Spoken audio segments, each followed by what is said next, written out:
नमस्कार साथियों, स्वागत है आप सभी का आपके अपने YouTube चैनल सरकारी भारत में। तो आज हम बात करने वाले हैं यहाँ पर एक और MTS की वैकेंसी आपको देखने को मिलने वाली है और जिसका नोटिफिकेशन तो एक तरीके से जारी ही हो चुका है, कैलेंडर जारी हो चुका है। ये मल्टीटास्किंग स्टाफ के पदों पर ये वैकेंसी आपको देखने को मिलेगी।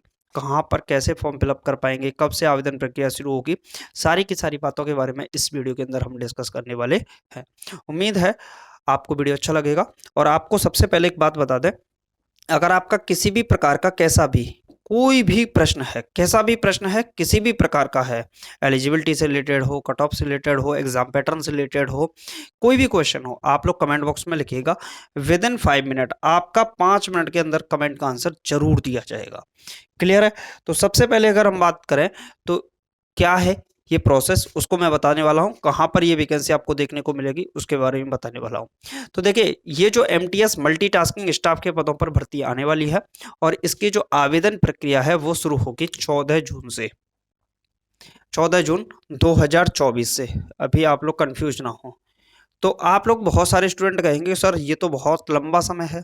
देखिए भाई, नोटिफिकेशन कैलेंडर जारी हो चुका है तो अभी से आप लोग तैयार हो जाइए। 14 जून 2024 से इसकी आवेदन प्रक्रिया शुरू होगी और इसकी जो लास्ट डेट रहेगी वो 14 जुलाई 2024 के बीच में इसकी लास्ट डेट रहने वाली है। कुल मिलाकर अगर पदों की बात करें तो कुल मिलाकर ये पद होंगे इसमें 8500, यानी कि 8500 प्लस पदों के करीब लगभग इतने पद देखने को आपको मिल सकते हैं। इसमें बात करें, देखिए अब बहुत सारे स्टूडेंट ऐसे हैं किसमें वैकेंसी है, तो मेरे भाई सीधा सीधा समझ लो SSC MTS के अंदर staff selection commission multitasking staff 2024 के लिए जो वैकेंसी आने वाली है उसके बारे में मैं आपको बता रहा हूं। तो SSC का जो नोट कैलेंडर है उसमें ये बात सारी की सारी डिस्क्राइब करी गई हैं। एज लिमिट की बात करें तो इसमें जो एज रहती है वो 18 से 25 वर्ष भी रहती है और 18 से 27 वर्ष भी रहती है। तो ये डिपेंड करती है पोस्ट के हिसाब से, जिस पोस्ट पर आप अप्लाई करेंगे उस पोस्ट के हिसाब से। क्लियर? क्या एज में रिलैक्सेशन भी देखने को मिलता है? तो जी हाँ मेरे भाई, यहाँ पर एज में रिलैक्सेशन भी मिलता है।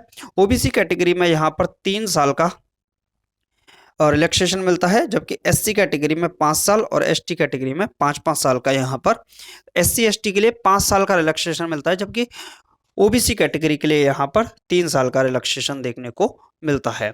क्लियर है?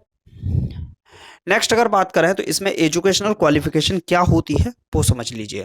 आप अगर 12th है कोई जरूरत नहीं है, ग्रेजुएशन है इसकी भी कोई आवश्यकता नहीं, सिर्फ और सिर्फ आप 10वीं पास होने चाहिए, यानी कि सिर्फ 10वीं पास अभ्यर्थी इसमें अपना फॉर्म फिलअप कर सकते हैं। तो एजुकेशन क्वालिफिकेशन बहुत ज़्यादा आसान रहती है, इसमें इतना बड़ा इश्यू नहीं रहता। सिलेक्शन प्रोसेस क्या है, तो मेरे भाई इसमें सबसे पहले आपका रिटन टेस्ट होगा और रिटन टेस्ट जो होता है वो टायर 1 और टायर 2। टायर 1 जो होता है वो सिर्फ और सिर्फ क्वालिफाइंग नेचर का होता है, यानी कि आपको 40% मिनिमम मार्क्स लेके आने होते हैं, बस वही बात रहती है। तो यहाँ पर जो सिलेक्शन प्रोसेस में क्या है, टायर 1 आपका क्वालिफाइंग नेचर का होता है, बाकी आपकी जो मेरिट बनती है वो टायर 2 के हिसाब से बनती है। रिटन टेस्ट के बाद आपका फिजिकल एफिशिएंसी टेस्ट यानी कि PET होता है, जो कि हवलदार की पोस्ट के लिए होता है। इसमें उसके बाद मेडिकल होता है कुछ पोस्ट के लिए, तो पोस्ट वाइज है, बाकी इसमें डॉक्यूमेंट वेरिफिकेशन आपको देखने को मिलता है।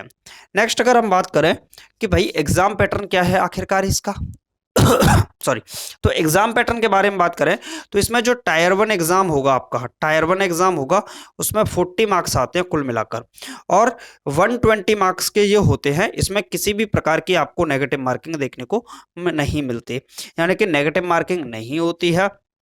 कुल 40 प्रश्न आते हैं और 120 नंबर के आते हैं, जिसके लिए आपको 45 मिनट का समय दिया जाता है। 45 मिनट्स 40 क्वेश्चंस के लिए आपको मिलते हैं। तो ये इसका एग्जाम पैटर्न है टायर 1 का। इसमें क्या है, आपका टायर 1 में मैथ आता है 20 नंबर का और 20 नंबर की इसमें रीजनिंग आती है, ये पैटर्न रहता है। तो 40 क्वेश्चन ये वाले जो हैं, ये वाले जो 40 क्वेश्चन हैं ये किस में आते हैं, आपका टायर 1 एग्जाम में आते हैं। 45 मिनट का समय, नो नेगेटिव मार्किंग, 120 मार्क्स के होते हैं। इसके बाद इसका जो टायर 2 एग्जाम होता है, टायर 2 इसी के आधार पर आपकी मेरिट बनती है। तो प्रश्न आपका बन सकता है सर मेरिट किस पे बनेगी, तो जो टायर 2 होगी उसी के आधार पर मेरिट बनेगी, जिसमें जनरल अवेयरनेस के 25 क्वेश्चन देखने को मिलते हैं और इंग्लिश के 25 क्वेश्चन देखने को मिलते हैं। कुल मिलाकर 50 प्रश्न बनते हैं और 150 नंबर का, यानी कि एक क्वेश्चन 3 नंबर का होता है। इसमें नेगेटिव मार्किंग आपकी 1/3 की यहाँ पर देखने को मिलती है। तो ये है एग्जाम पैटर्न, टायर 1, टायर 2 में क्वालिफाइंग नेचर, टायर 1, टायर 2 कैसा होता है आपका, जो टायर 2 होता है उसके आधार पर आपकी मेरिट बनती है।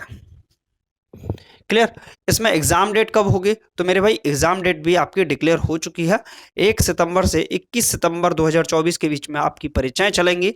इसमें फीस कितनी रहती है, तो जनरल ओबीसी और ईडब्ल्यूएस के लिए 100 रुपये फीस रहती है।